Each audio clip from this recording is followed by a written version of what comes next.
amorzinhos! No vídeo de hoje eu vim aqui contar pra vocês 5 coisas que mudaram na minha vida após o meu jejum de 5 dias.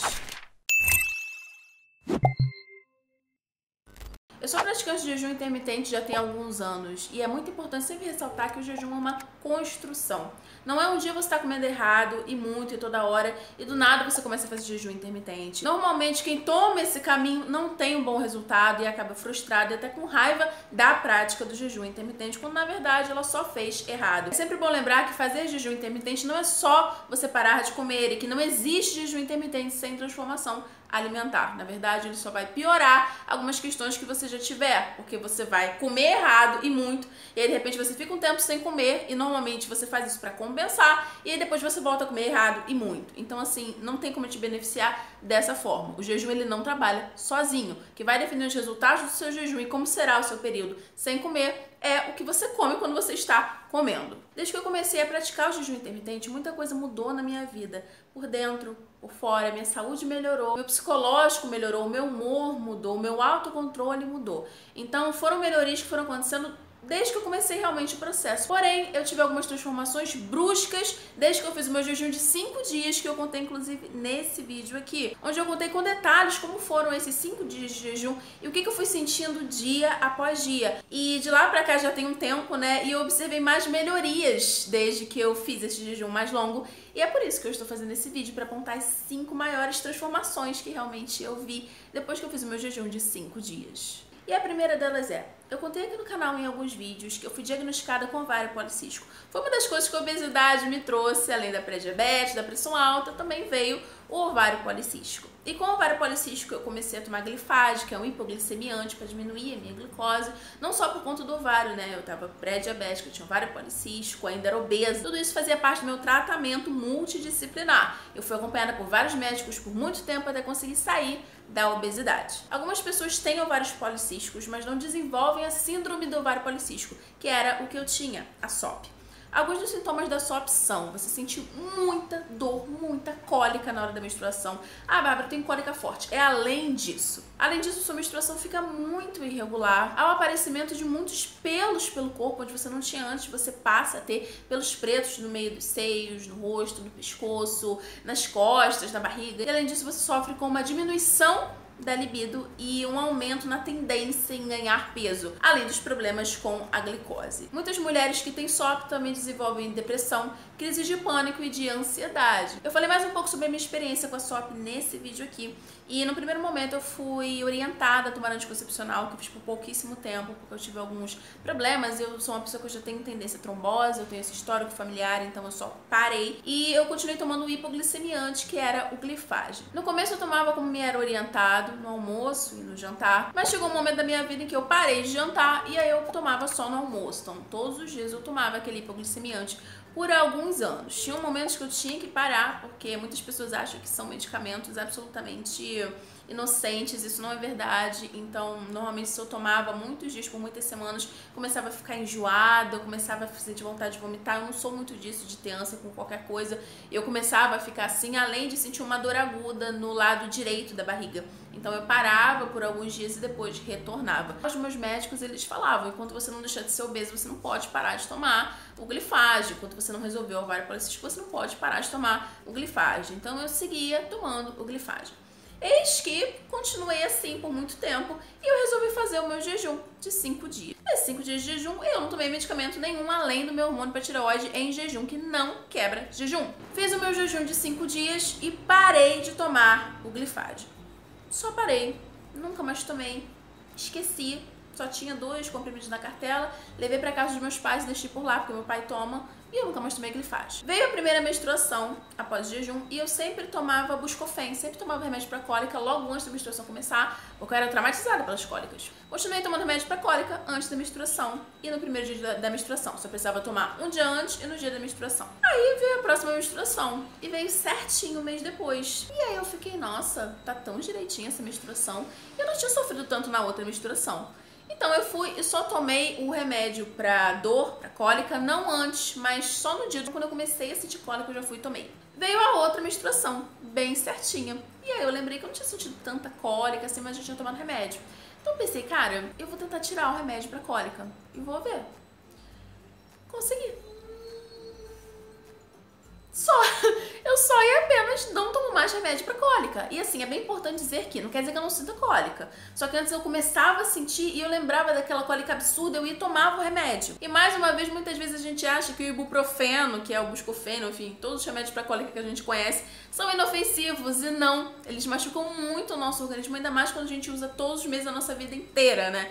E remédio para cólica é algo super normal, a gente normalmente não busca, né, a causa do porquê a gente tem cólicas tão intensas. Inclusive, um dos motivos é a nossa alimentação. Mas a gente normalmente prefere, sentir uma dor de cabeça, toma remédio. Sentir uma cólica, toma remédio. Dor nas costas, toma remédio. Quando na verdade, dor nas costas muitas vezes é o nosso excesso de peso, o nosso estresse. A dor de cabeça, mais uma vez, o estresse, o excesso de peso e a alimentação. Então, realmente, a base de tudo é a alimentação e o nosso estilo de vida num todo.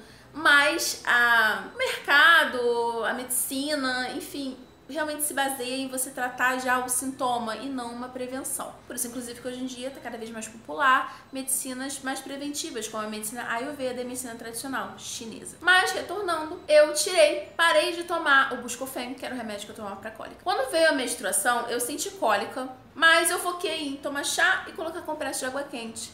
E eu sobrevivi. E a segunda coisa é... Sempre que eu mostrava receitas, falava sobre minha alimentação, as pessoas perguntavam: Bárbara, por que você não come oleaginosos? Por que você não faz receita com farinha de amêndoas? Por que você não come castanhas? É tão bom pra saúde e tal. E eu sempre falei que eu tinha alergia, porque eu tinha alergia. Depois do jejum de 5 dias, eu voltei diferente. Eu voltei com a minha cabeça diferente, eu voltei me alimentando diferente, eu voltei comendo menos e melhor. Eu comecei a gastar muito menos dinheiro com comida do que eu gastava antes, sabe? E eu comecei a me questionar. Porque quando eu vi a melhora nessa questão da cólica, eu pensei, o que mais melhorou e eu não sei? Então chegou um momento em que eu começou a aparecer pra mim muita receita coleaginosa, eu comecei a estudar ainda mais sobre alimentação e sempre vinha esse assunto porque elas são maravilhosas pra saúde. E aí um dia eu falei, cara, eu vou comprar um mix de nuts, né, um mix de nozes, castanhas, etc. E vou tentar comer aos pouquinhos pra ver o que acontece. Antes, se eu comesse algo, nem que fosse um bombom daqueles que só fala que tem avelã, castanha de caju, etc, eu já me coçava. Eu comia, passava 5 minutos eu tava me coçando e eu sempre ficava cheia de vermelhidão pela pele. Então eu já conhecia o que era ter alergia, certo? E aí eu fui e comprei e fui comendo devagarzinho. Tipo assim, chegou um dia eu comi 1/3 de uma castanha. Chegou no outro dia eu comi 1/3 de uma castanha e 1/3 de uma amêndoa. Fui aumentando aos poucos. Resumindo, hoje eu como nozes normalmente, eu não tenho mais alergia. Gente, vocês têm noção do que é isso? Você ter alergia a uma coisa a sua vida inteira e de repente você não tem mais alergia? E isso aconteceu depois do meu jejum de 5 dias. Agora sim, é importante pontuar que eu ainda tenho alergia a cominho e a pimenta. Antes, se eu comesse um peixe, que a minha mãe colocou um pouquinho de cominho, eu ficava me coçando e o nariz coçava e eu ficava numa angústia assim. Hoje em dia isso diminuiu muito. Eu sinto coceira no nariz, ponto. Eu sinto uma leve coceira no nariz, que realmente ainda tem alguma alergia. Mas não tem mais alergia a nozes. Maravilhoso! A terceira coisa que mudou foi... Eu sou uma pessoa que eu já passei por todas as dietas que vocês possam imaginar. Nunca cumpri nenhuma, senão eu já estaria magra há séculos, não é mesmo? A gente sempre fala, eu já fiz todas as dietas. Seguiu qual? Nenhuma. Então a realidade é essa, né? Mas eu já testei várias coisas, vivia frustrada, vivia irritada, vivia me achando injustiçada. Por que fulana come, é doidada, não engorda, eu como, não sei o que, engordo. Tendência, né? Não me aceitava, basicamente. A gente fica falando, porque não tem que se comparar, não sei o que, mas a gente vive se comparando. Tanto que não aceita as nossas tendências, fica querendo comparar com as tendências dos outros. Mas, enfim, eu sempre ficava naquela coisa de, eu quero logo emagrecer pra poder comer o que eu quero, não sei o que. E por mais que eu estivesse numa vida saudável, às vezes vinham desejos muito específicos, sabe? Nem que fosse de uma coisa saudável, tipo comida japonesa. Não precisa não ser saudável, né? Eu não faço questão de shoyu, então, enfim, eu sentia desejos específicos por algumas coisas e era muito difícil controlar. Parecia que por mais que eu tivesse melhorado a minha alimentação, esses gatilhos não paravam de vir, entende? E quando eu ia ver, eu já tava pedindo, e quando eu ia ver, eu já tava comendo. Isso foi uma coisa que mudou abruptamente desde que eu fiz jejum de 5 dias. O meu autocontrole mudou. Só quem faz um jejum de 5 dias pode sentir, é difícil dizer, mas sentir o que é todo dia você virar pra você e você falar, eu vou comer isso depois, agora não, porque agora estou comprometida com um objetivo. No 4º dia, nossa, quase acabando, como foi difícil o 4º dia. Todas as pessoas que fizeram o jejum de 5 dias depois daquele meu vídeo me falaram, Bárbara, como foi difícil o 4º dia, por quê? Quase terminando, sabe? E assim, quantos momentos eu não me vi em aplicativo e eu não me vi, de repente, tendo desejos por comida. Porque mesmo nesse jejum de 5 dias eu cometi alguns erros que eu fui aprendendo, inclusive no próximo será melhor. Mas eu consegui, sabe? Eu consegui. Quando eu completei 5 dias sem comer, mais de 120 horas sem comer, eu olhei aquilo e eu falei, cara, se eu consigo isso, eu consigo qualquer coisa. Se eu consigo ficar 5 dias sem me alimentar, e ainda mais tendo todas as curas que eu tive, não vai ser uma comida japonesa que vai me tirar quando eu não quiser consumir, sabe? Não vai ser um doce que eu vou comprar quando eu sei que eu não devo comprar. E é bem importante eu reforçar sempre aqui que não é a gente ficar num terrorismo, no sentido de, nossa, nunca mais vai comer, porque isso é horrível. Quem quer viver em restrição pra sempre, entendeu? Mas é interessante que a gente aprenda que a base da nossa alimentação tem que ser de comida de verdade, ponto. Sem açúcar, sem a gente ficar comendo coisas absurdas em sódio que só fazem mal a gente. E não é, mas é tudo gostoso. Comida saudável também é gostoso. Só que você come na rua, tem açúcar, tem glutamato monossódico, tem muito sódio. São coisas que viciam o seu paladar. Em casa você vai fazer um brócolis ou uma couve-flor no vapor, sem nada. Realmente não tem como comparar, né? É uma coisa que eu não indico, mas muitas pessoas se veem presas na compulsão alimentar e entram em desespero e começam um jejum mais longo. Muitas se frustram, porque realmente não é essa a indicação. Mas muitas conseguem e após o jejum mais longo se veem transformadas e não caem mais em compulsão alimentar. Porque você realmente enxerga que você tem sim controle. A gente fica, não tem controle da minha fome. Sim, você tem. Quem pega e coloca na sua boca é você. Então você tem. Você só tem que enxergar como que você faz para exercer esse controle. E o jejum te lembra disso. Além da questão da grelina, no hormônio da fome, que ela vem em ondas. Então, conforme você vai não comendo, você vai ignorando isso, a fome vai passando, vai diminuindo. E quando você volta do jejum, você volta comendo menos e menos vezes. Inclusive, por incrível que pareça, é até reclamação de algumas pessoas. Antes eu bati um pratão, agora eu como um terço disso. Pois é, bem-vindo aos efeitos pós-jejum. Lembrando que esses efeitos não vêm só após jejum de 5 dias. Você também pode conseguir esses efeitos alternando protocolos no jejum intermitente. A quarta coisa que veio vinculada à terceira, que é o autocontrole, foi um aumento absurdo da minha autoestima. Muitas vezes eu ainda me sentia menos, eu ainda me sentia impotente, eu ainda me sentia atrasada. Quando a gente compartilha o nosso processo de emagrecimento na internet, muitas coisas boas acontecem, mas muitas coisas chatas também. Dentre elas, a cobrança das pessoas. Por mais que eu tenha começado esse canal do YouTube obesa, tenha chegado a 120 quilos e hoje eu tenha perdido mais de 40 quilos e seja uma pessoa saudável, por mais que eu não esteja finalizando meu processo de emagrecimento, muitas pessoas ficam, mas você ainda não emagreceu? Querendo ou não, quando a gente vai lendo muito isso vai criando algo dentro de você. Eu ainda não era totalmente segura do meu processo. E quando eu fiz o meu jejum de 5 dias, que eu fui vendo a força que eu tinha e eu fui lembrando da minha evolução na vida mesmo, sabe? Eu olhei e pensei, cara, como esse processo é valioso. Como ele é tão mais valioso que todos os quilos que eu eliminei, sabe?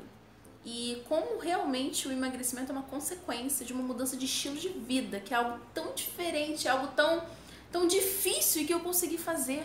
Muitas pessoas falam que é mais fácil a pessoa mudar de religião, mudar de time do que mudar a forma de se alimentar. E eu consegui. E eu era uma pessoa compulsiva. Eu comia escondida, chorando, em banheiro. E isso acabou. Durante o jejum de 5 dias eu olhei pra mim. E eu falei, cara, eu valho muito, sabe? Eu valho muito. Eu já consegui muito. E eu vou conseguir o que eu quiser. E eu saí desse jejum uma pessoa mais segura, mais determinada. E a minha alimentação só melhorou, meu estilo de vida só melhorou. E realmente fortaleceu demais a minha autoestima. E a quinta e última coisa que aconteceu após o meu jejum de 5 dias foi que ficou muito mais fácil fazer jejum. Muito mais fácil. Então, quando meu jejum de 5 dias finalizou e eu voltei a me alimentar e comecei a intercalar protocolos, eu notei que eu não sentia mais aquela ansiedade por comer. Eu não ficava mais daquela coisa de acompanhar o horário e, nossa, como hoje tá difícil, nossa, não sei o quê. Eu também mudei várias coisas na minha prática de jejum e na minha alimentação. Então, antes do meu jejum de 5 dias, eu fazia jejum, mas não era tão fácil, tão fluido quanto é hoje. Hoje eu faço 24 horas de jejum, 18 horas, 16 horas, sem questões. O jejum de 5 dias me ajudou a internalizar que, se eu quero, eu vou conseguir fazer.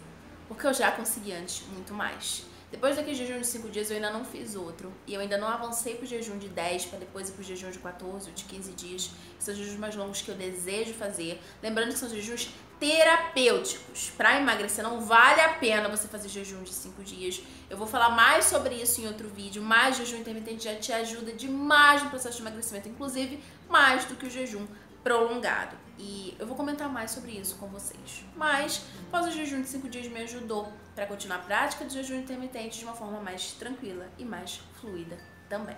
Então é isso, amorzinhos. Eu espero muito que esse vídeo tenha te ajudado de alguma forma. Eu vou deixar os vídeos sobre o meu jejum de 5 dias aqui e também os meus principais vídeos sobre jejum intermitente aqui na caixa de descrição. Qualquer dúvida sobre o processo eu estou à disposição. E eu ainda quero fazer uma ultrassonografia, eu vou fazer todos os exames, os mesmos que eu fiz, para diagnosticar o ovário policístico. E quando eu tiver os resultados, eu venho aqui também atualizar vocês sobre essa cura que provavelmente já aconteceu, tá bom? Então é isso, meus beijos, até o próximo vídeo, tchau, tchau!